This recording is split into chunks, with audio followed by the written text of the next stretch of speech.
This is a kind of like our third attempt, ladies and gentlemen. Topher Thomas and I are stubbornly refusing to fail here. Yep. That's right. Thanks for having me on again. I hope this goes a little bit smoother than the last two times. I sincerely hope so too. So, folks, this is what happened. First time we started well. I kind of cut off. Fair warning, my computer had randomly locks, and I'm not entirely sure why it's doing that. So if I disappear, you might have to take over for a minute. Outside of that, when I went to go on the first time, folks, I forgot the record button never hit. And then the second time, my computer just had all kinds of weird problems. So it's been difficult trying to get you. So let's hope. This is the third time. Is it the third time or the fourth time? I can't remember. Third time. Third time. Okay. Everything hopefully goes well. Fingers crossed. Fingers crossed. Yes. So far, so good. So far, so good. So how you been this morning? I've been pretty good. I mean, my day's just started here. It's only 10 o'clock here, so I haven't really done much. Just got up, 8. Talking to you now. Yeah, my day started a little earlier. I've been quietly saying goodbye to people. Some of the people I didn't get a chance to talk to in my time in Calgary again because I'm getting ready to go on the road. So next week I start selling my comics. So at least the excess ones. I have a lot of excess. And then for your personal collection or the ones you made? Personal collection. I do have ones I've made, but this is personal collection. How do I put this? I'm getting ready to go on the road, and I looked at my storage locker, and it's like 80% of it is comic books. 80%. Yeah. Should be more like me. I'm okay with it being 40% Topher, but 80 maybe is a little too much. Yeah, I feel you. I'm the same way. Most of my stuff is am I still there? Most of my stuff is comic books or action figures, or pretty much in that vein of nerd culture. Yeah. Well, there's just a point I just realized, like, you're not going to enjoy it all. You're not going to have a chance to enjoy it all. Or you've already enjoyed it. What? Or you've already enjoyed it. Now it's time to move on. Exactly. That's how I've been with a lot of my stuff. I'm going to actually get rid of a lot of my stuff soon, too. I actually just recently moved up here to Santa Clara from Gilroy. I know that probably means nothing to you up in Canada, but it's like a hour's difference. So I moved up here, and I'm thinking all my stuff's still back in Gilroy, but I'm kind of going to do the same thing probably, just let go of a lot of my comic books and action figures at some point pretty soon. Well, yeah. Well, I mean, in my case, they were in a storage locker for like 2 years, right? And after when I came back, I started to see some of this stuff again, but you realize you don't value stuff the same way when you don't have it in your possession anymore. Yeah. So my phone keeps trying to go to sleep mode for some reason. I don't know why. So if I go out, that's why. So, folks, yes, just so you're clear, we both might disappear at random points here. So, this is just the way I think we're just destined to do this, I guess. But no, it's just like personal stuff. You realize that, again, as you get older, you change. You value some things less than others. So, like my first week or so, I'm going to be going through them all, see the stuff I want to keep, the stuff I don't. Right, I have a set number in my head of stuff I want to keep. How much of that's going to be? Yeah, right, and then the rest, I'm just going to catalog and go forth and see if I can find some local buyers here. I don't necessarily need top dollar, and then I'll start doing eBay stuff probably within like a week or two after that. See what happens. Yeah. You'll probably get a good amount of people finding. People seem really into comic books right now. I have actually people trying to buy certain things off me right now all the time, but I just have it all. Like you, it's all in storage, and I don't have time to go through it right now, or I would be getting rid of a lot of stuff. It seems to be a lot of interesting 90s, 80s, and older comic books now. Yeah, I got a ton of those, right? So yeah. I have most of the Valiant run. Oh, do you? Yes, I do. Most of it. Not all of it, but most of it. I have all the rare stuff. I have all the I had a bunch of the Ultraverse stuff. I had from Ultraverse, I had hard case. Hard case, yeah, I had hard case. I had Prime. The guy who wrote Prime lived here in San Jose for a bit. Yeah. So that was cool, but he got in a bunch of trouble. We probably shouldn't talk about him. But yeah, no, I get it. So I ended up I read hard case. I got to talk to James a little bit before he passed. Let's see. I interviewed Barbara Kelberg earlier this year. She was editing a lot of the Ultraverse line. Like she was. Oh yeah, that's right. Right. So I got to talk to her a little bit about that earlier this year. No, I see. So Valiant, Ultraverse. I had from the DC stuff. The Green Lantern Kyle Randall run, which might be the one run I keep from that time. That's what I grew up reading. Yeah. I actually started. I knew the character Green Lantern, and I read Green Lantern in other books, and I probably had a few Green Lanterns. So I was going to say I actually started Green Lantern reading it regularly when I took over the book. Yeah, so that I read Hal. I have a lot of like Silver Age Green Lantern stuff too. Like I got some pretty cool stuff there. So I'm going to be going through all that stuff and kind of just going, okay, let's see where it goes, and yeah, just in general, just see what I got. I'll probably have a bit of a nostalgia trip when I look at some of this stuff. Then it's like, okay, when I'm on the road in 5 years, what's going to make me happy to read again, right? And it's probably going to be a very small. I already have like about 10 series in my head that fit that bill, and I don't know about anything else. Yeah, I mean, with me, I'm probably just going to keep nostalgia pieces like this. I got this from my uncle, or I got this from my grandmother, or whatever. And I'll probably get rid of everything else except for any trade paperbacks. Yeah, it's I got like 10 series of stuff I really like from that era. I got Local by Brian Wood. Midnight Nation's one of my favorite books of all time. Like I got some cool stuff. And then I got some stuff that's going to be like, okay, nope, it's done, it's over with, and yeah. I've had my fun with it. I don't need it anymore. I had a nearly, I'm going to spawn nearly, but in the comparison to how many issues of Spider-Man there is, I had a nearly, like beginning with I think issue right after they introduced the Punisher. I didn't have the one. I think I actually did have the one where they introduced the Punisher, but I think my cousin sold it. But it wasn't mint condition or anything. It was beat up. I had pretty much starting right after they introduced the Punisher all the way up to like issue 705 of Spider-Man.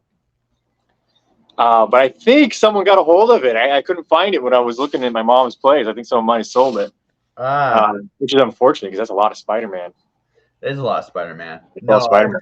I think amazing Spider-Man. My crown piece, I have Sinestro's first appearance.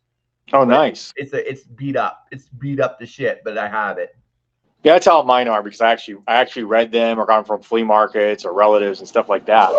So then most of my books aren't mint or anything like that. So like, oh, you're rich. You have all these rare comics. It's like, no, they're like missing covers. They got coupons cut out. People drew them. You know? Yeah. No, I got a few of those. Right, the Sinestro one's beaten up. It's not like. But if I remember correctly, it's all together. It's all in one piece, but it's not like a high grade one, right? But it is his first appearance. Yeah, it's still a cool thing to have. It's probably worth still a little bit of money. Yeah, exactly. So I mean, like I'm going to be going through that run and be like, okay, I'm just going to get. I don't have a lot of the Green Lantern, Green Arrow run, but I have everything else. So. I have some of that from my uncle because I think that was when he was a kid. He was a kid in the 60s, but he was still collecting comics in the 70s. So I have a lot of that classic 70s stuff that everyone talks about. So he had the Speedy shooting up, and he had the Spider-Man one where the kid in the Spider-Man was on drugs. Oh yeah, the War on Drugs Spider-Man comics. Yeah, a couple of those. Yeah, he had that. I don't know if he still does. They're all in the same storage unit, so I have it because it's the same storage unit on my family's property in Gilroy. But we had all that classic 70s stuff, which is kind of cheesy to some people, but like the War on Drugs. You said the War on Drugs Spider-Man, the Green Arrow's sidekick also got addicted to drugs at the same time. I got a bunch of that stuff. That's a good run though. People, that's now like considered a good run. Green Lantern. Yeah, it was considered trash in its day, but now it's like, oh, this is the cool run. From that era, it's the one piece I don't have a ton of, but it's good stuff. I think my favorite Green Lantern story though is Alan Moore's Tales from the Green Lantern Corps miniseries. That was my favorite one. It's when he fought Krona and Necron. So yeah. So that's my babies. But like I said, now you gotta let them go. I mean, at some point, I looked into my storage unit. I have like 12 long boxes, and I have like 10 or 12 like little boxes filled with comics. I'm like, I don't need all this. So you're better organized than me. The only thing I had in the long boxes were the Spider-Mans, and I think a couple of long boxes I bought with books already in them I haven't gone through. Everything else is just in stacks or in giant boxes. I don't really have them organized. No. Well, I don't know the order at this point with some of that stuff. I have to go through it. But cool stuff. Even some cool modern era stuff. Like I got the Miss Marvel run. I have the Immortal Hulk run. Or the early issues of that. I have let me think here. I have Saga, though I'm going to probably keep all my Saga runs, the Saga stuff. I have some good runs. It's just from the modern era, but now it's like, okay, what am I keeping? What's gonna stay? What's gonna go? It's not gonna be. Like I said, it's gonna be a small list. There'll be a few hundred comics instead of a few thousand, but that's the goal. Got to catalog everything, kind of see the shape they're in, start eBaying stuff when I think they're ready to go, and it's gonna be a full-time job for like the next 2 months just to get rid of this stuff. Yeah, I know it always is like that when you're trying to get rid of a lot of stuff like that. Were you ever into action figures, or did you just do the comic books? I was once upon a time into WWE action figures, but I never took care of them. I was rough with my action figures, man. I have most of my. So my family owns an antique store too, or technically I co-own it with my mom, but she runs it. He's also in Gilroy, and so I've gotten rid of most of my action figures, so I had like everything. I kept everything from the 80s, 70s, 80s, 90s. I had it all, and I kept it all. But I sold most of it over the years since, and the only thing I kept really are the He-Mans. I kept He-Man. I got all the Masters of the Universe except for I think 3 figures and a few vehicles. So Castle Grayskull is still like the coolest toy ever. It's still like the absolute coolest toy.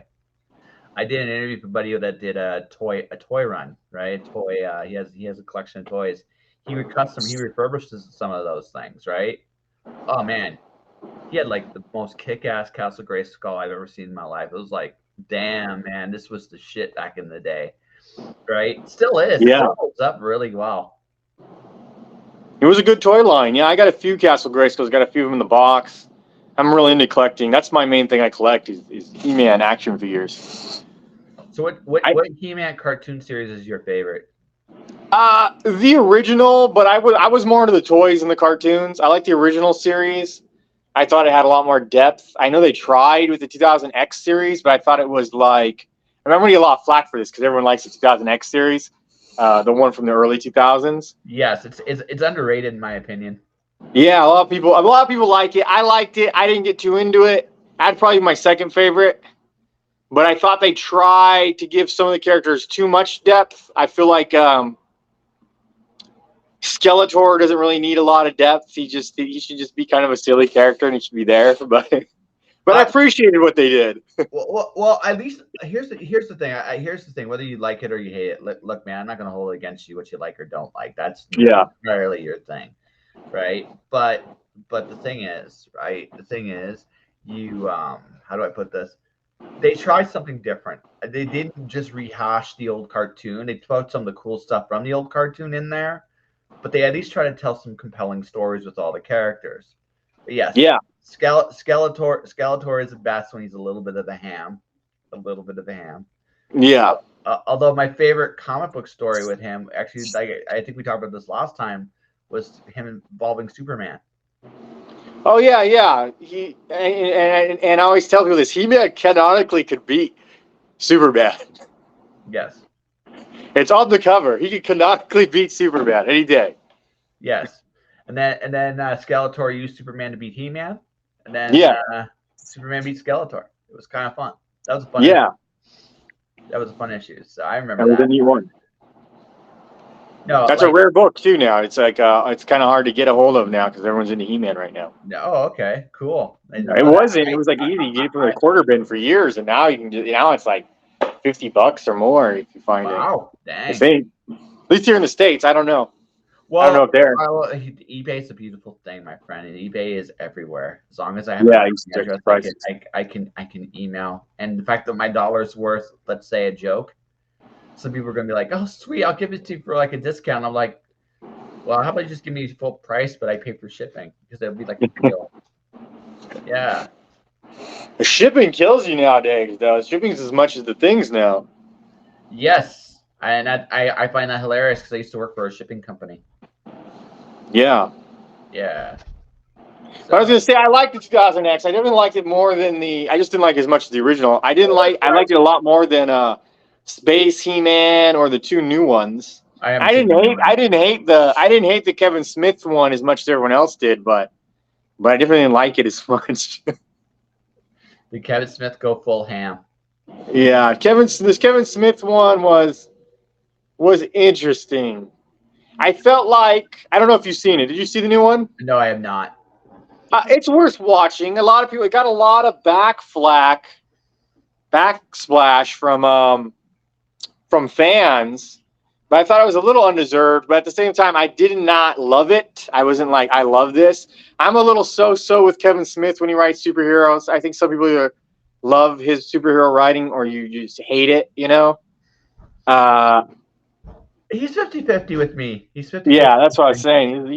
I was gonna say, and I'm like on both ends. Like it depends on what it is. Like I didn't like his Batman run very much, and his Green Arrow run. Speaking of Green Arrow, I liked his Green Arrow run. I thought it was actually really good.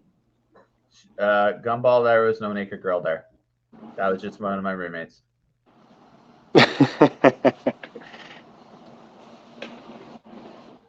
Yeah. So, but no, it's one of those things where you just, how do I put this? He does relationships very well. I think that's the one thing about Kevin Smith's writing. So, like when you look at a character like Green Arrow, it works very well there because Green Arrow is about his relationships. I find when he tries to do anything beyond those relationships, right? That's when he kind of like sometimes he jumps the shark. Sometimes it's on purpose. Sometimes right. But for the most part, sometimes I just think like, sometimes he's like, he's got this toy. It's like, oh, it's cool. I got this toy, and now what do I do with it? And oh shit, oops, he shrugs and moves and walks away. Speaking of, he's good at writing comedy stuff, and he's good at writing relationships. I'm really surprised they never put him on like a Spider-Man book. I know he did Daredevil, but I don't remember doing Spider-Man. I think he might be better for like that type of character. I think he's a better fit with Daredevil, to be honest with you. Yeah. Spider-Man is very much a classic hero, and I mean that in like the best way. He is basically the modern day Percival in comics. Like that's what he is. Yeah. So while you can do almost anything with Spider-Man, he's better with a certain kind of tone. I don't know if Kevin Smith can maintain that kind of tone for an extended period of time.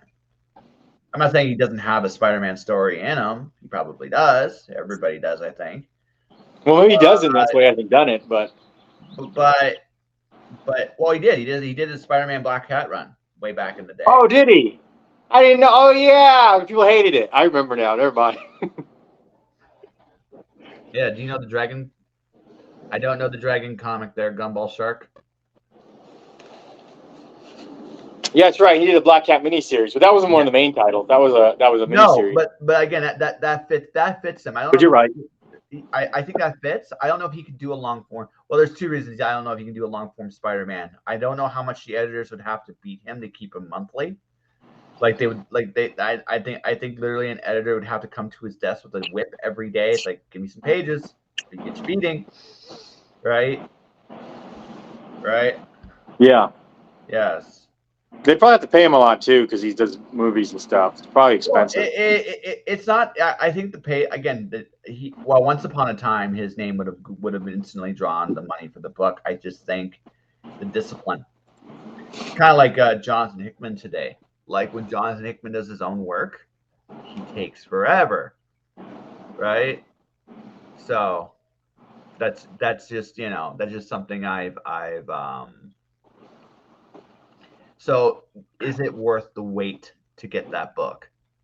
And do you want to do that with Kevin Smith on a main Spider-Man book? Because that Black Cat book took years to finish.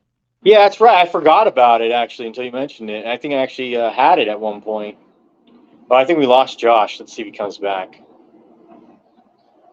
I don't know if I'm still live. Well, I'm still live. Yeah, I had the Black Cat at one point, but it took so long to come out. I don't think I got the other issues. And I don't know if I read it all. I remember there was some controversy surrounding it, but I can't remember what it was. I mean, a lot of his books had a controversy around them. He did a Batman run. I think 2 different Batman titles that both were never finished. I think a villain, Amina Pia, was introduced, who's kind of a cool villain. He was kind of like the guy from Police Academy. He only talked in special effects. And I think that character was introduced in the Kevin Smith run. I'm pretty sure Kevin Smith created him. And then there was another run. It might have been the same series. I think he did two Batman miniseries that they never ended. And that's another problem with him is he has a habit of not finishing series or finishing them years later when the fan base is already gone. Which I actually don't think is that big of a deal in this day and age because you could just replace. I mean, you could just put them all together in a trade paperback and release them that way. That's how most people read them anyway. So even if it takes years to put it out, fans will just think it's a new thing. Oh, look, there's that new Kevin Smith Batman book. Or finally, the Kevin Smith Batman book, and they'll be excited to get it. I think we got him back. We got me back. Are you back? Okay. So folks, if you're watching, listening, it's because what happens is for some reason my computer just randomly locks up, and I can't fix the setting. I'm gonna have to get myself a new computer at some point in the next couple of months. But yes, it's no, the Spider. Like I said, I just think with Kevin Smith, it's just the fact that he was so late with his books, they couldn't trust him on a main book. They just couldn't. Right. Yeah. Right. Yeah, they wouldn't be able to do it. Not nowadays. I remember the Green Arrow one came out pretty regularly, and it was a long run, right? Like 12 issues. Maybe 12. It was 12 issues. But they made sure he had them done before they released them. Yeah. Right. That's so true. They made sure of that because otherwise they weren't going to do it otherwise. And it still took a little longer than they expected for him to finish it all. But I mean, but when it came out, it looked very consecutive and consistent, and he did it, which is awesome. Like, he's not the only celebrity that's crossed over into comics. Like Brad Meltzer's done it. I enjoyed some of Brad Meltzer's stuff. I've met Brad a few times too. He's a good dude. Krasinski from Babylon 5 wrote a long time for Spider-Man. Yes, he did. 2 years. Well, he wrote longer than that. I think it was like closer to 5. 5 years, yeah, I think so. I think I had his entire run, and I think he even came back and wrote a couple issues after that. I'm not sure. Well, I know he walked away when he had to write the deal with the devil. Yeah. Right. I know he had to walk away from that. It was probably the dumbest story I've ever heard. But like his first, Spider-Man 500, the Happy Birthday is probably one of my favorite Spider-Man stories. It's really good. It's really, really good. It's honestly Peter Parker. It's very honestly Peter Parker. So. Yeah, I would consider that. That's probably a divisive run. His run is probably pretty divisive because it's probably one of the best runs, but then you have maybe one of the worst storylines. Some of the worst storylines coming out of it. Yeah, no. Well, he didn't have a. He had a. How do I put this? He had to do it. I'm not sure he handled it perfectly. Like at the end of the day, like when I've done some stuff for other people, like I've worked on properties for other people. They're not yours. Like at the end of the day, they're not yours. You can agree and disagree about how some things are done, and there's certain ethical things businesses need to do. But at the end of the day, it's their. I mean, their properties. They're going to do with it what they want to do with it, and then that's all there is to it. Yeah. You know. He also did that thing with the clone Gwen Stacy everyone hated.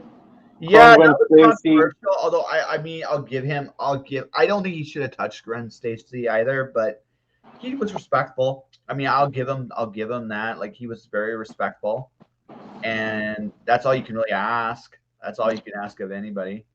I didn't hate it. I just thought it was a two Days of Our Lives. It was too soap opera-y for me. No, it's fair. It's fair. It was a little too much. Like, because at first, I don't know if you remember, at first, she was the long lost child of Norman Osborn. Yes. And she had a brother too. And it was the long lost child of Norman Osborn from a one night stand from years ago. And later she was revealed to be a clone or something. I thought it was, I just thought it was 2 days of our lives. I thought it was too daytime soap opera. That's it. I didn't Maybe. hate it. I didn't love it, but I just thought this is a little silly. It's a little, that version, the original initial version, where it's like, I was born from, I am your long lost, and originally she was going to be Peter Parker's long lost daughter, but they Yeah. wouldn't sign off on that. Which would have been interesting. Like It might have been accepted more. I enjoy the original Spider Girl, Mayday Parker. I really enjoy Yeah. her. I enjoy Peter being a dad in that situation. I love that run. I actually have those too. I was, the right age to have bought those. Yeah. Actually, I was probably in my 20s when those came out, but Yeah. I thought it was No, but interesting. it was a very popular run. It was one of the best what ifs ever, and it led to a really cool series. And that Yeah. whole little run of Marvel was really solid. You know. Yeah, that would have been interesting if he went that way, but again, the editors, they didn't want that. So that's the thing. And then so he made her the daughter of Norman Osborn, and the fans didn't want that. So they like retconned that into a clone. And with all the retcons in such a short amount of time, it made it even extra Days of Our Lives. I don't know if you watch soap operas, but that's a very soap opera thing. Where you have like 3 retcons in a month, and you're just like, oh my God, I don't even know what's going on in this thing anymore. Well, that's the thing is soap operas. Okay, so soap operas have the same problems comics have, in that there's an act 1, there's an act 2, right? And the end of a character always comes when an actor's contract's up. Yeah. Right? So some of these characters have been on TV for 20, 30, 40 years. My grandmother, some 50 years. My grandmother is a young and a restless guy, and some of those guys have been there forever, right? Yeah.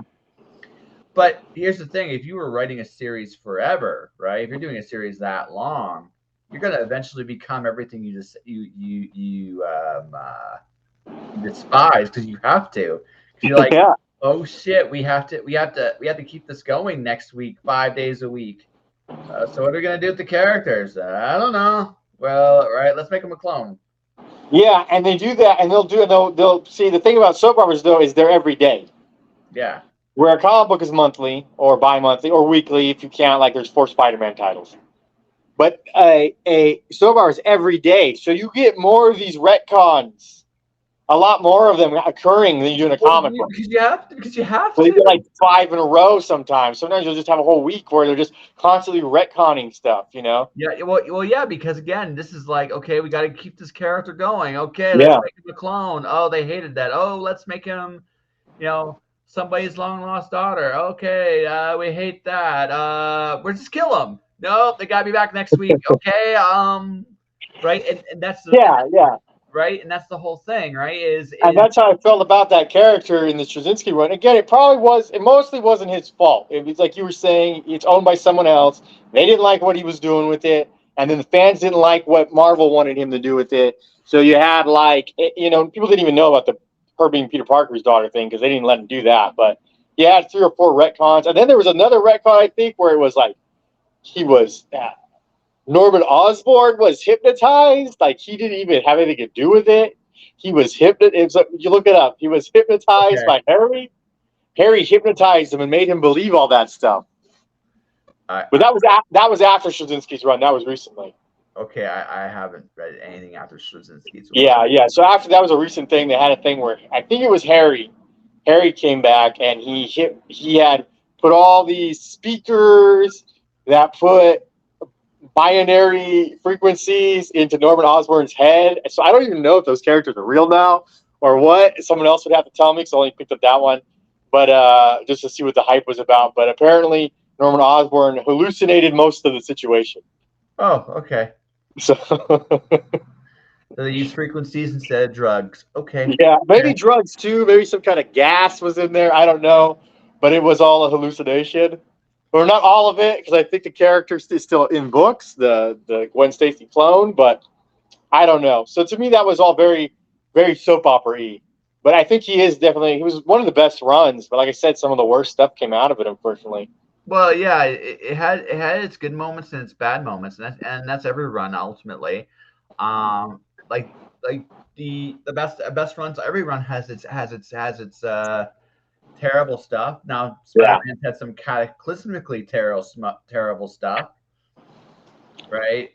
Yeah, but that's sometimes you take chances with a book, and that's just the way it goes. I think the editors should just have a no-clone rule, because it seems to be that all their storylines that people hate involve clothes. Well, here's the thing: they want to be cute when they wanted to keep Peter Parker single, but the problem in the Clone Saga. Well, that was the original Clone Saga, so it was all the original Clone Saga, right. Then the deal with the Devil storyline. Again, I don't think I think clones are the second most worst thing about Spider-Man. I think the worst thing is, hey, let's keep him single. Let's get him away from Mary Jane. So give him a divorce, which would have been the cleanest way to do it, or kill her. Also, pretty clean. I'm not a fan of killing her. I'm going to actually say this. I used to not be a very big Mary Jane fan. I don't fault the character for that. I fault the writers. I think a lot of the writers didn't know what to do with her. I think, again, like you were saying, people want to keep Spider-Man single. So now we're like, well, no, he's married. He got married in the 1980s. You know, he's been that way for 1980s. That's like 30 years ago. I don't know. Are they married right now? I don't know. I don't fucking know. I don't know where they are in the continuity right now. Last time I read it, they actually had a kid, and the kid had maybe spider powers too, but that might also have been retconned. I'm not sure. See, here's the thing. I enjoy some superheroes are naturally tend themselves to be good dads. Superman is it would be like I honestly think like this is how you should write Superman. He literally should be like the coolest dad ever. That's literally how you should write Superman. But Spider-Man, you can be like the responsible dad. He can do it. Like he's a character that can actually have a kid, and then think about his Spider-Man career in a completely different light. Does he go all out full time anymore? Right? Is the kid more important than his duty? Oh, or does he still feel that with great power comes great responsibility thing? Right? Well, I think Spider-Man's theme is responsibility. I was talking to my daughter about this not too long ago. I think the theme of Spider-Man is responsibility. So you can have him grow up. You can have him have a family, because that's what being a family is about being responsible, but responsible for someone else. Yeah. You know, so I think that still works for Spider-Man. Oh no, and Superman. Fantastically. I agree with it. Like fantastically. But he wouldn't be Spider-Manning as much anymore because he couldn't. He'd have to be, again, he's got to make sure his kid's fed. Slightly more important than going out there and beating up some bad guys, right? And that's just it. Like there's I mean that evolution would have been so interesting to tell. And then when the kid got older, and then when the kid gets a little older, you can do adventures with the kid, because the kid will try to emulate dad. Right? You can have a little bit. You can make her a little bit like Gosling from Darkwing Duck. I think that would have been amazing. And they've done it over at DC when we talked about this before. I think that was one of the things we didn't record, but they did this over before with Superman and Batman. They have kids in the current run, and people seem to like those runs. And Damian's a huge character, and my daughter loves Damian. That's her favorite character, is Damian Wayne. Yeah, so I mean, it works over there. I don't see why it wouldn't work with Spider-Man, or Well, it works with the Fantastic Four. Which is Fantastic Four, yeah, they've had kids for years. And the theme of that story comic is family. I think there's some characters it wouldn't work with. But I think Spider-Man is, like you were saying, is one of the ones that would work with. You'd have him grow up, and then you have a whole series where he starts out as a young teenager, becomes a college student, becomes an adult, he becomes a parent. You could almost redo Spider-Man mythos from the point of view of a legacy run now at that point, which is interesting. Yeah. Right, but again, they didn't want to do that, and they've never wanted to do that. And it was like, well, they didn't want to age Spider-Man because the kid obviously does age him a little bit. But again, I think there's more potential that way, but they've never seen it that way. And as a result, Peter Parker every once in a while does something incredibly stupid, like make a deal with the devil, or finds out or we find out that a clone that we thought was dead years ago was the real Spider-Man. And it was like, so, and then that, what was that sound? Your back issue been filling up with Spider-Man books as people just want out. So that's like I said, I think that's been their biggest mistake creatively with Spider-Man. Let him get a little older. Let him be a dad. That's a cool idea. It's a really cool idea. And and it worked in the Spider-Girl run. I really liked the Spider-Girl run. He was missing a leg in that, right? Yeah, I mean, and that's just it. He becomes more of a side character as time goes on. Yeah. So what? So what? I mean that's the way it should be. And you can still do. Hey, listen, if there's anything Old Man Logan has taught us, you can do stories with cranky old men going back out trying to do shit. Yeah. Wolverine's one of those characters. You could actually have him be a parent and not age because he doesn't age as quickly as other people. No, but I mean, you could actually have Wolverine have children older than him. Or look older than him. Yes, you could. Yeah, because they didn't inherit his mutant ability, or they got a different mutant ability. And you could do that with Wolverine. You could do that. You could have it both ways with Wolverine. Absolutely. No. Yeah. Absolutely. No, and Superman, technically. Superman doesn't really age as quickly either. Oh, Superman can live like practically forever. I mean, right? So in Kingdom Come, he had the white sideburns and wrinkles. Oh, yeah, no, I like Superman gradually aging. Like I think that's fun. I think that's fun. Again, old and grizzled veteran Superman, farm boy Superman, it sounds like a really fun. Like again, you can have some fun with these characters. Some of these characters that are old. Some of them, not all. Of them. Like I don't. Well, famously, I think Batman's most famous run is Dark Knight Returns, where he's like 60 years old, right? Well, we'll say mid-50s. That's what he sounds. All right. Yeah. We'll say mid-50s.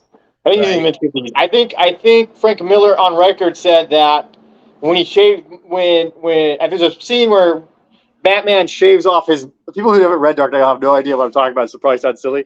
There's a scene where Batman shaves off his mustache. Yes. In The Dark Knight, and that was him deciding he's going to be Batman again. Yep. And I think Frank Miller was on records and saying that, I forget if it was 50 or 55. He was saying that Batman is in that he had just turned 50 or 55. I can't remember what it was, but he is on record. Yeah, he's in his 50s in that run, and in his 50s. It fits because he shouldn't be out there anymore. And there are moments he definitely. I think my favorite stuff was the things that just worked out in his favor by dumb luck. He's like lucky old man. Yeah. Right? And because he knows, like he can't do this forever, and he shouldn't do this forever. He got a new Robin. And he tried to fight. Old man Batman was interesting. I don't think every character should be old. I don't want the Hulk to be old. I don't want the Punisher to be old. I don't want Doctor Strange to be old. Exactly. I think Punisher's already in his mid-40s. Yeah, that's as old as I want him. That's as old as I want him. I don't want him to be older than that because he's not. I don't like the idea of a guy like that living that long. Yeah, I mean, I sensitive subject here, but honestly, I think if he lived past a certain point, he'd probably take his own life. I don't see. He's a very dark and conflicted character. I think he's a guilt-ridden character. He's outlived his family, Yeah. So I don't know if he could live too long without them. Well, once he gets his revenge, and let's say he kills them all, what does he do? Right? I think he takes his own life. I think once he kills all the villains, the last villain left is Frank Castle. Oh, absolutely. Yeah, I think that's where he goes with that, and so you don't want to see him live that long, if he's even capable, because he's just a regular human. So, and he deals with villains that use guns and explosives and knives. So his life expectancy should not be very long. No, I mean, he's smart, he's cagey, he's crafty, but yeah, I mean, even dumb luck sooner or later will get him, right? Yeah, and he lives in a more gritty, realistic world than, let's say, for the most part, Batman. Batman deals with villains who use their hands and weird gadgets. Well, even though you can put Batman in the real world, you can do it. Batman has money too, though. Batman's a millionaire, so you could put him. He can put himself into a souped-up suit, where the Punisher is a guy with a Well, skull on his shirt. well, that's part of Batman's thing. Like he's obnoxiously Yeah. rich, but more than that, what it comes down to, I think, with Batman is how do I put this? Um, it's also just the nature of the characters. Like Batman's not as he goes. You can put Batman to the edge, but if Batman kills, he becomes the villain. That's just the line they had with him. Punisher doesn't really have that line. That line is Punisher already kind of sees himself as a villain, right? And he's not wrong. He's not really wrong. It's just how do I put this? He just goes after the people we know that kind of deserve it. That's the thing with the Punisher. That's why there's sympathy for him. That's why it's like he's just doing what the law won't do, and that works for Frank Castle. It doesn't always work for other people, but it works for Frank Castle. Yeah, I was just gonna say, I actually think Batman is a little bit more grounded than Punisher, because if the Punisher was real, the CIA and the FBI would have got rid of him already. He would be gone. Well, CIA, or maybe, well, it would depend. Like, Or recruited him, and he'd be off killing people in some third world country. He wouldn't be. Well, I think if it was the real world, and not to get into politics too much, the Punisher would eventually declare war on the White House. Just he would have, but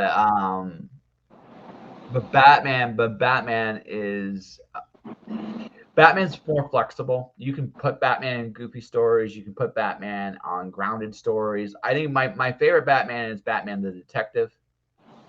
Not necessarily a superhero, but actually trying to figure out who did what and why.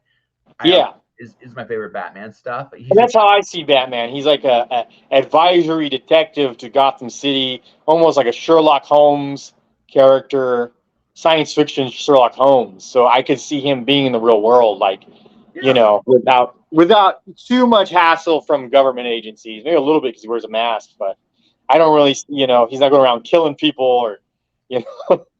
Well, it's one of those situations where, like again, it's not real either, but it's not as out there as the Punisher is. Yeah, right? It's not as out there as the Punisher is. Where I should look I mean, you like a character like Superman, like he wouldn't be under any laws. Like, what would you do to what can you do to Superman? He's like, I'm Superman. I'm doing this, and you're like, okay. Superman is almost realistic in that sense because he's so powerful. If he was real, we would just be like, oh, whatever. He's not trying to wipe off the planet right now, so let's just let him pretend to be a superhero or whatever, Well, just like be a superhero. Just let him do his thing. Yeah, I don't think people would mess with him too much. Well, I mean, they would try to. They would try to on the low key, but you wouldn't want to piss him off. No. I mean, he could literally do like spin a mountain on his finger. It's like I don't want to deal with that. Like I don't want to deal with that. Like nothing I do can hurt this guy. Yeah. Right. I mean, it's like Homelander with the boys. Like you got like that's Superman going to the full extreme. You got a complete monster. What the hell do you do with him? Right? How do you keep something like that under control? And what happens when he realizes he doesn't have to play by the rules? Exactly. So I think in a way, Superman's almost realistic because there would be no government. I mean, there wouldn't be too much government oversight over him. He would just be Well, there. well, you could watch him all you want. What can you do about it? Like that's Yeah, that's the thing, right? It's like what can you do about it? He's Superman, right? exactly. So Yeah, there's the thing about Superman. It's actually kind of bothers me from a storytelling perspective. If Superman really wants to get rid of you, he can just fly into space and then shoot you with his laser eyes. well, He'd never have to interact with you. Like if he was if he was like Homelander, he could just go up to space and just laser people with his eyes, and they wouldn't even be able to get him with kryptonite or whatever. well, I mean, Superman's just absurd. No matter how you look at Yeah, it, he's strong, he's fast, he's invulnerable, he's got heat vision, X-ray vision. super hearing, all that Yeah, stuff. yeah. Like what can he do? Like what can he do? Yeah, he can pretty much do anything, and he could go back in time. Yeah, yeah. Well, that's silly too, but it works for Superman. Right. That's why when we talked last time, Superman's best as a silly character. He is best as a Yeah. silly character because he should be. I think they really should look to Dragon Ball Z for inspiration because Dragon Ball Z is basically Superman. But that thing's been going on forever and ever and ever, and they never ran out of things for that guy to do. You know? It's also like battle manga. So Yeah. so Dragon Ball Z, I kind of like. Here's the thing about Dragon Ball Z. I hated the. Here's was the story in Dragon Ball Z. Big bad guy shows up, kicks everybody's ass. Then you see episode after episode of everybody training or leveling up, which involves a lot of grunting and groaning and occasionally movement of animation.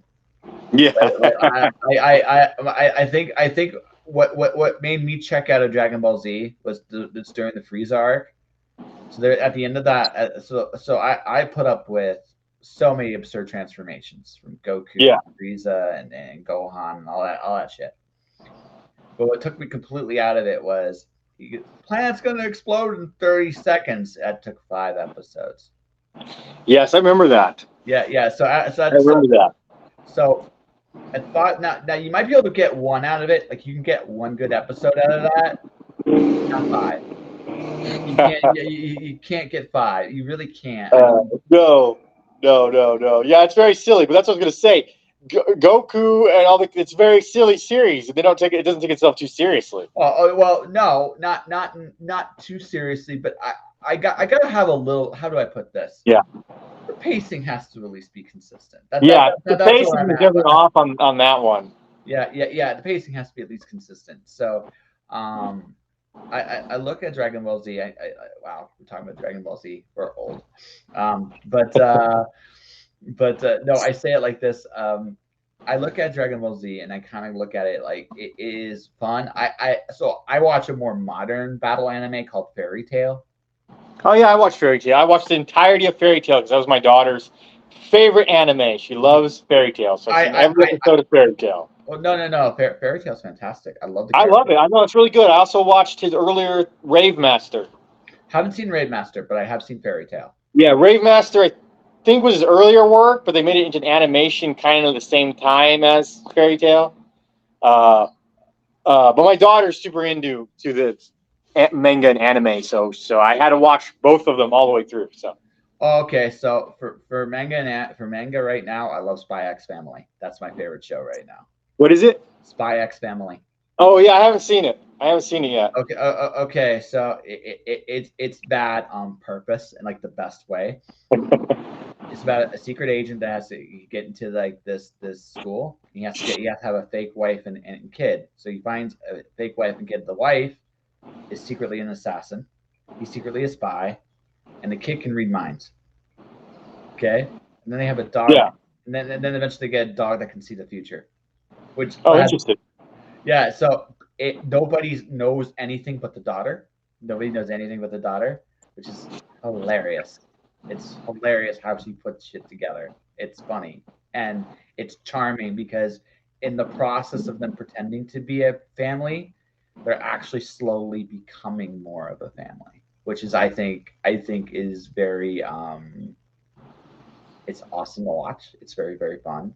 So there's some good. So it's funny and has characters in it, right? So, but going back to like battle anime and Superman stuff, like I mean, Natsu is probably the quintessential like successor to Goku yeah. or Superman? Both. He's a bit of both. I mean, he's a Dragon Slayer. Dragon Slayers are absurd in Fairy Tail. They can do literally anything. Yeah, yeah, and he's a kind of a dragon. Well, it's a very complex mythology with his character. Yes. Well, I don't want to give you any spoilers. not too many spoilers because again, 100-year quest is coming up. But my favorite stuff in that series is like the little moments. I'm going to take a small little story. There's a Future Lucy arc. Man, her death actually made me cry too. Like I'm not ashamed to admit that. It's like it was. There's a lot of emotion in it. I really like the character. I think his name is Loxus. Yeah, Loxus was great.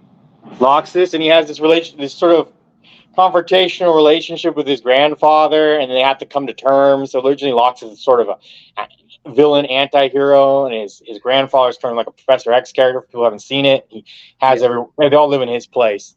And they're enemies to each other at first, and then they have to come to terms. Well, it's the fact that actually Loxus was trying to Loxus cared too much, and when you meet him, he's like this evil bad guy. It's like, why is this evil bad guy part of the group? And then when you get to Loxus's story, it's like, oh, he's not so bad after all.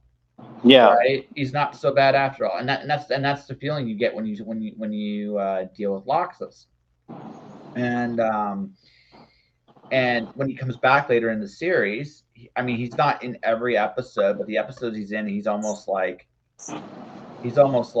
okay, you see what Natsu is now, and you look at what Loxus is. It's like Natsu is going to become what Loxus is eventually in his own way, and it's just like, okay. Yeah. Okay, cool. My favorite character in that series though is Urza. Yeah, Urza's a very popular character. Her story's so sad, but also so, and she's badass, man. It's a very emotionally driven series. Like I don't want to give away too much of the show to anyone who hasn't seen it or is planning to see it, but it has surprisingly high emotional depth. Like if you come in it not knowing anything about it, and really not knowing anything about anime or manga, you'll be surprised that for something that's basically something for young teens, it's got a lot of emotional depth in it. You will care, folks, if you ever watch Fairy Tail, you will care about every character in there, and you will see almost all of them differently when you're done. Even the villains have a lot of depth, like Jalal, and then the main guy whose name slips me, the main evil demon. Yeah, we're not spoil it too much. We'll not spoil it too much there. Because when he shows up, it's a bit of he actually seems like a good. They did a nice inversion there. He seems like a good guy when you first meet him, and that's all I'm gonna say. Yeah. Right? So, no, it's one of those. Like the series surprises you with just how much emotion they have. Right, they just surprise you so much, and you're like, oh, okay, and then but I like for me, like my favorite arc is the games time travel arc. That's my favorite arc in that series. Yeah, right, and I'm not spoiling a damn thing. I spoiled one little thing, but the rest of it I'm not spoiling at all. It's really good. It is really good, and so another thing about it kind of reminds me of like well, no, I don't want to spoil anything, but it reminds me of people who like mainstream comic books will definitely like Fairy Tail if you get a chance to watch it. Yeah, I never thought. If they give it a chance, they gotta give it a chance, because at first it does seem like, oh, it's a silly kids cartoon, but then it has a lot of depth, Oh, absolutely. No, it's so surprising. Like I never thought I'd be so engrossed in a series like this. It's like, it's a battle anime. Yeah, it is, but it's so much more. Yeah, I was surprised I got into it. Like I said, my daughter, she's super into it, so I ended up having to watch the whole thing plus Rave Master, and I even watched some of the Japanese exclusive OVAs. They did one where they crossed over with Rave Master. I don't know if you've seen that. I have not seen that. Yeah, it's only in Japanese. Yeah, I had to find a fan subtitle. I don't think it was ever released here, in the States or North America. But even that was good. You know, I ended up watching all of it. My all-time favorite manga though is Full Metal Alchemist. Yeah, that was my favorite. I watched all the shows. I even watched this Netflix show they did a few years ago. I read all the books. How was the Netflix show? It was one of those things where it kind of reminded me back in the 90s when they tried to adapt superhero shows, but they would try to be accurate, but somehow miss the mark entirely. Kind of like, I don't want to say it was this bad, but it was kind of like 90s Fantastic Four, where if you saw the 90s Fantastic Four movie, it tried to be accurate to the comics. I'm now sad. I'm now very sad. But they try to put too much in one episode. They try to put, whenever they do these movies that adapt something like a comic book or a manga or an old TV show like Dark Shadows, they try to put all the continuity into an hour instead of just focusing on one specific storyline. Where I think now the American comic book movies, we don't really do that anymore because we know there's going to be 20 movies, you know. So we don't try to put all the continuity into one movie. No, it's fair. Yeah. So the Full Metal Alchemist, it pretty much adapts the entire first arc into an hour and 20 minutes maybe long movie, which doesn't really work. No, you can't do Full Metal Alchemist and that. I'm now very sad. Very, very sad. But it was to me it was enjoyable, but I enjoyed watching that Fantastic Four movie too, so I could. Okay, so like I'm a Green Lantern fan. I got to watch the Green Lantern movie, right? And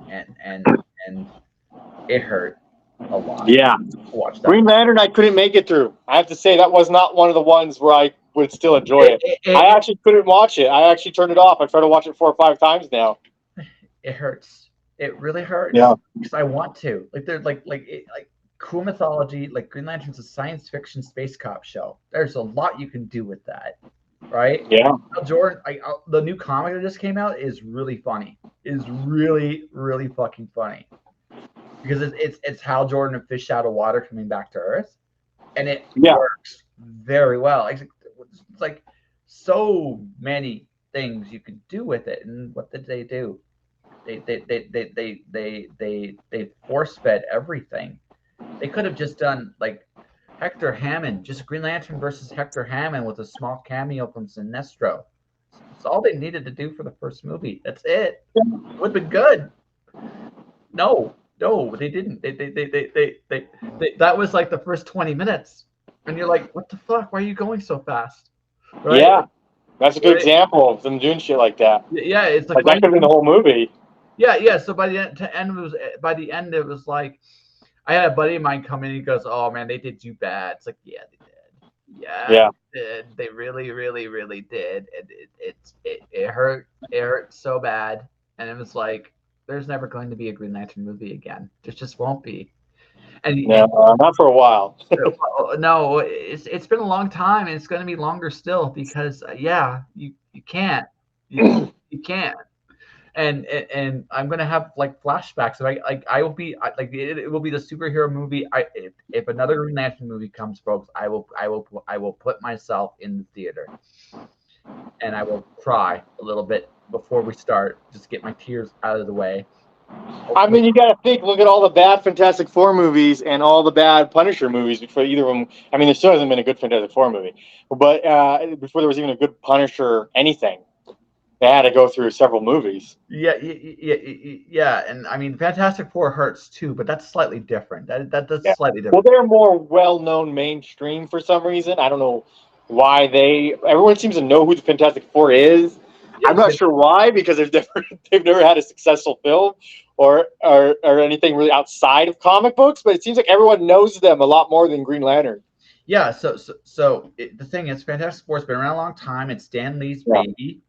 Right, I jumped started the Marvel universe. Yeah. So there's a certain hit. Green Lantern's a popular franchise, but not like that. Yeah, I don't know why though, because the Green Lantern's actually been in more successful things minus his movie. He's been in a bunch of successful DC animated features and cartoons. Yes, and Where Fantastic Four Fantastic Four hasn't. has had nothing but. I mean, the original Fantastic Four cartoon where they got the fucking robot instead of Human Torch. They got the Thing ring. I don't know if you remember that, where it was the Thing cartoon. He had a magical ring. They had some of the worst movies, not just superhero movies, the worst movies of all time. Yet somehow they're the most one of the most popular superhero franchises. Green Lantern unfortunately had one bad movie, and it's maybe buried him forever. It's like very weird because it was more high profile at the time. Yeah. Fantastic Four had the benefit of Marvel. This is what they broke into Marvel. What comics broke into movies with, right? So they weren't big. Green Lantern had a lot of expectations because this is when the comic was really good. Jeff Johns was part of the movie as much as he was a part of, right? And they had a great cast. Like that cast is fantastic, right? Well, Ryan's a huge star. Ryan Reynolds is a huge star. So you had Ryan Reynolds, okay, even though his two previous superhero outings flopped as Hannibal King and original Deadpool. And later he came back as Deadpool, and now it's a huge thing. But at that time, he had been Deadpool in the Weapon X film. Yeah, but okay, but even though he's still a well-known actor, had the personality, had good personality, had great personality, so he would have been a good Hal. We had Blake Lively as Carol Ferris, great choice for her. Mark Strong as Sinestro, that's the best thing in that movie, right? You had a good cast. Yeah, it was a good cast, definitely. Yeah, and it had a budget. It had a budget, unlike those Fantastic Four movies. So you're like, how did you do this? Again, expectations is a thing. Fantastic Four never had that budget. It had a lot of room to fail. Green Lantern did not have the same room to fail, right? Yeah. All right. If Green Lantern had come out in the 90s, I'd have no idea how they would have done it, mind you. But if Green Lantern had come out in the 90s. Well, we had Meteor Man, which I felt was a pastiche on Green Lantern. Meteor Man was just fun. I was just saying, Meteor Man was actually, I liked Meteor Man. I saw it in theaters. I bought a couple of the comic books. It's a fun. But again, it's not the expectations, right? Yeah. It's the expectation. Meteor Man did not have to worry about the expectations of trying to be this. Yeah, it wasn't based on anything. It wasn't based on DC or Marvel comic. Yeah. Or cartoon of some sort. Although my favorite superhero movie of all time, although it's a bit cursed, is not a DC or Marvel character. It's the Crow. No, the Crow. Yeah. Yeah, the Crow is fantastic. But talk about bad films when you have the sequels. Oh no, totally. No. The original Crow is a fantastic movie. That's actually one of my daughter's favorite movies. She's super into the Crow. Oh, it's a beautifully haunting movie. It's just I love it. That's actually one of my favorite movies of all time, minus superheroes. I actually saw that in theaters when it came out when I'm gonna say I was 12, but I might have been older. Yeah. Hold on a second here. I'm just doing this. That's all right. I had to do a message there. But no, here's the thing, right? With it's the expectations can make or break a franchise, and it's unfortunate, but it's just the way it is. Like and some. Okay, I'll give you an example. Video game wise, I'm terrified of a Superman video game. Terrified. Oh, I've never had a good Superman video game. Video games, they don't know how to do it. This is how I would do it. It's not about winning the game. It's just an open world game where you're Superman and you can do a bunch of Superman shit. And winning the game is not a part of it.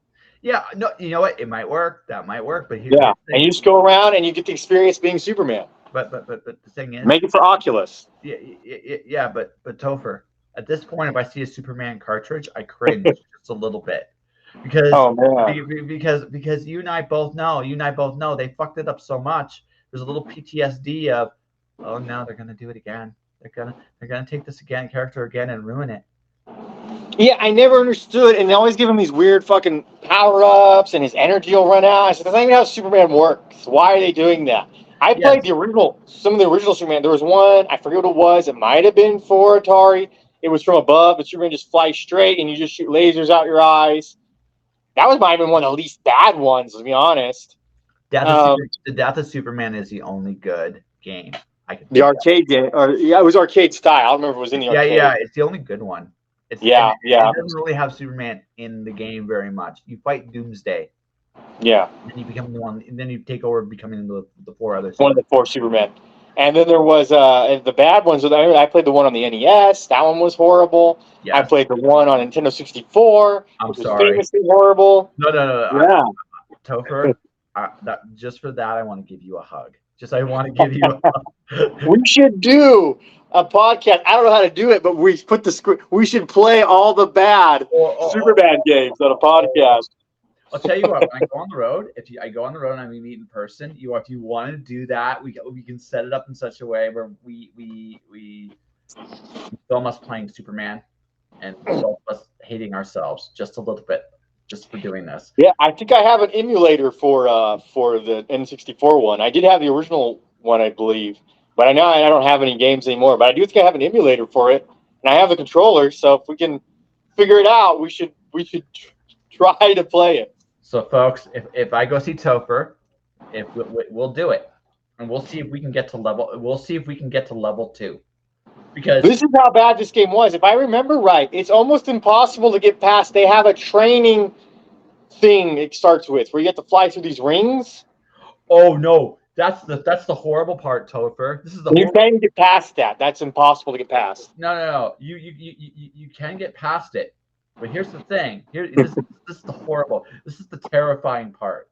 You got 10 seconds to do your thing, and if you fail after you get through the rings, if you somehow find a way through these rings, which, folks, I cannot stress how nuclear hard this is. The controller is that bad.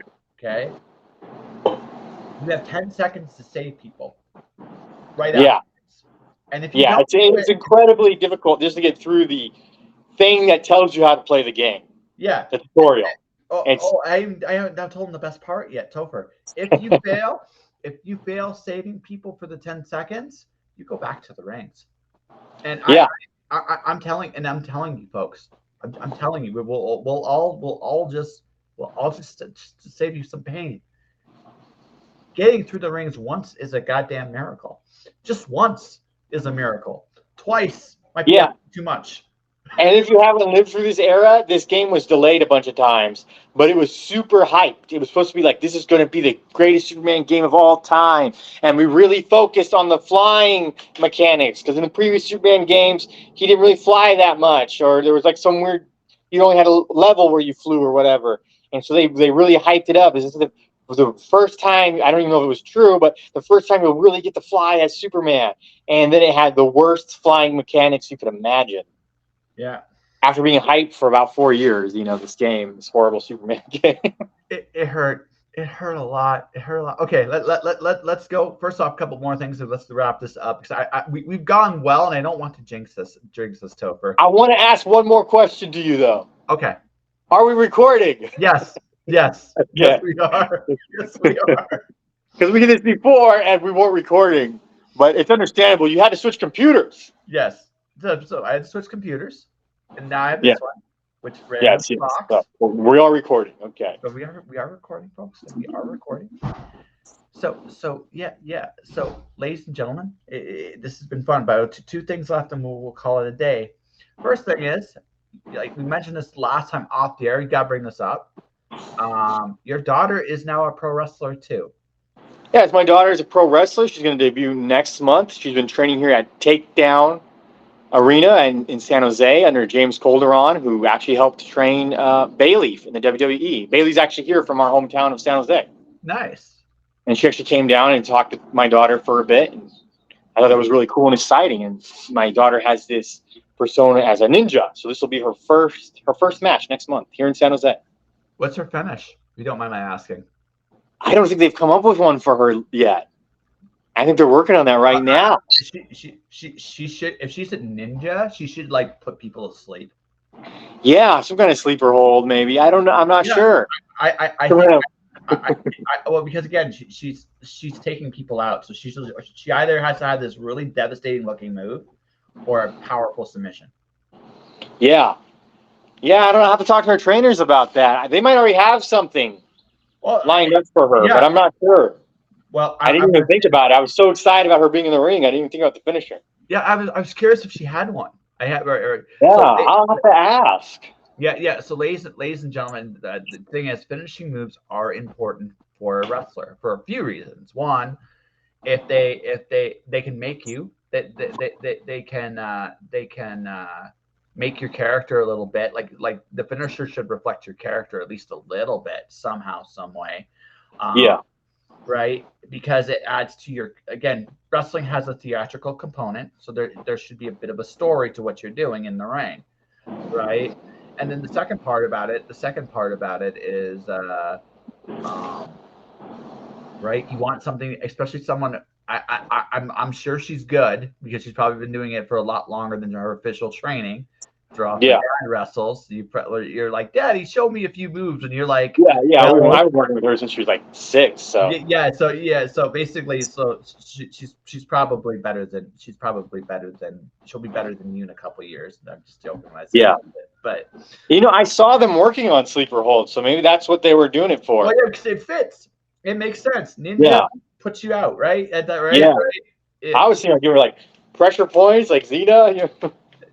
If she was a comedy character, yes, totally. If it's a comedy character, right?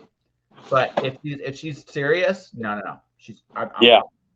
I'm choking someone out, right? So well, we'll see what they're gonna do with her. This is her first match, so I don't even know because she hasn't had a match yet. So this will be her first match. So Topher's daughter, good luck from me to you. Good luck. Have a great first match, official match. I hope it goes well. Second point. Thank you for that. Yeah. Second thing, you're funded. Congrats. Thank you very much. We got funded, but if you guys still want to go check out the Kickstarter and pick up a copy, go for it. Down there, it's right there. Yeah. I'm a trained professional, Topher. They gave me an award for this, although that you wouldn't know it from our last 2 conversations. But yes. Well, congratulations on the award. We always do well. I think we always do well. We both had some kinks last time. Yes. No. Hey, listen. I want to say this on the air.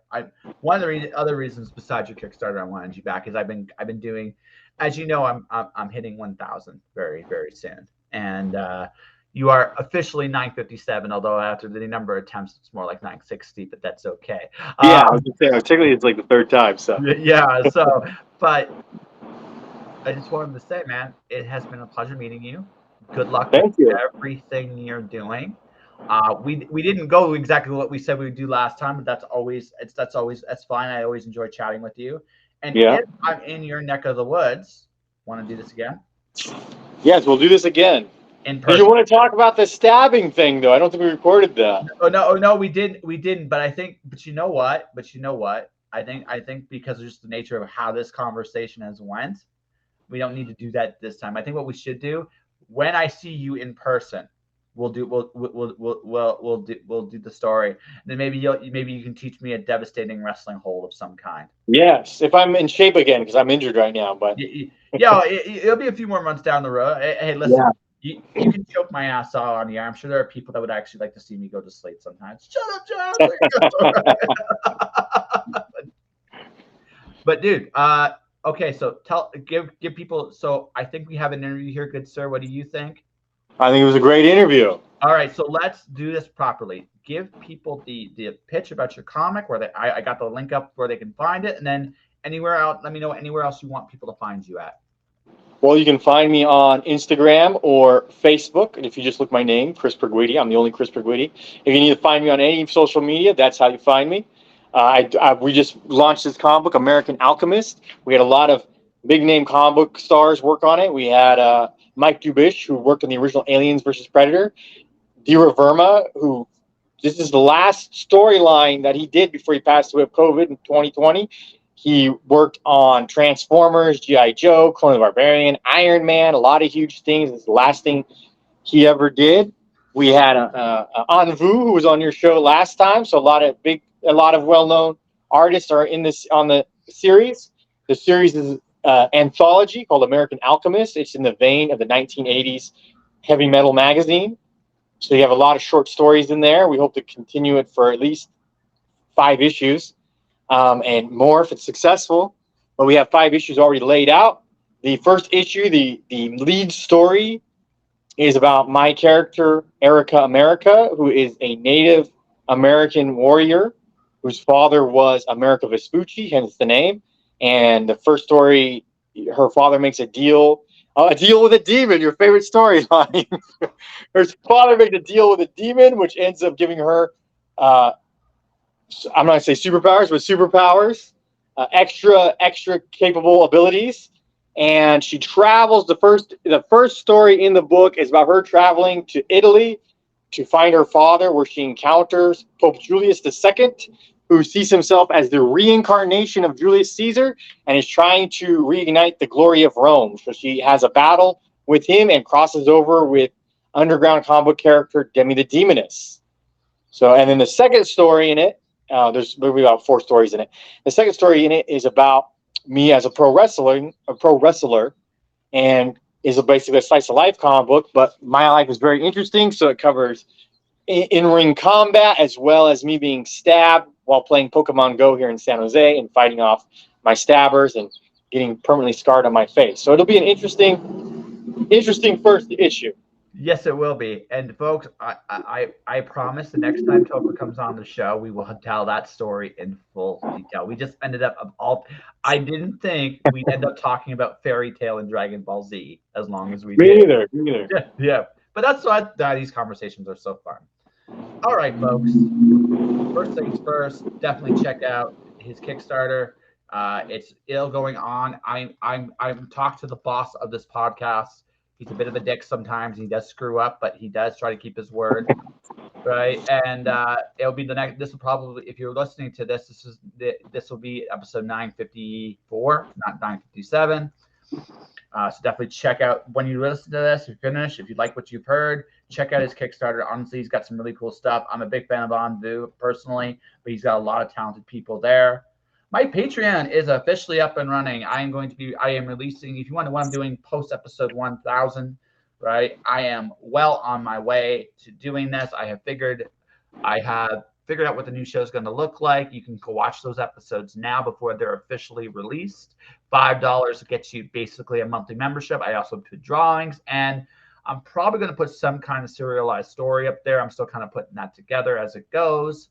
But yeah, $1 if you want to support, $5 gets you access to the Patreon. Beyond all that, folks, that will do it for this episode. Just joshing. I got another guest later on today. That's why, but I want to thank Topher for being super patient and thank you so much. And let me come on, let me have his time again. So for everybody watching, everybody listening, thank you for watching. Thank you for listening. Stay inspired. Keep shining in the dark. And I'll see you next time.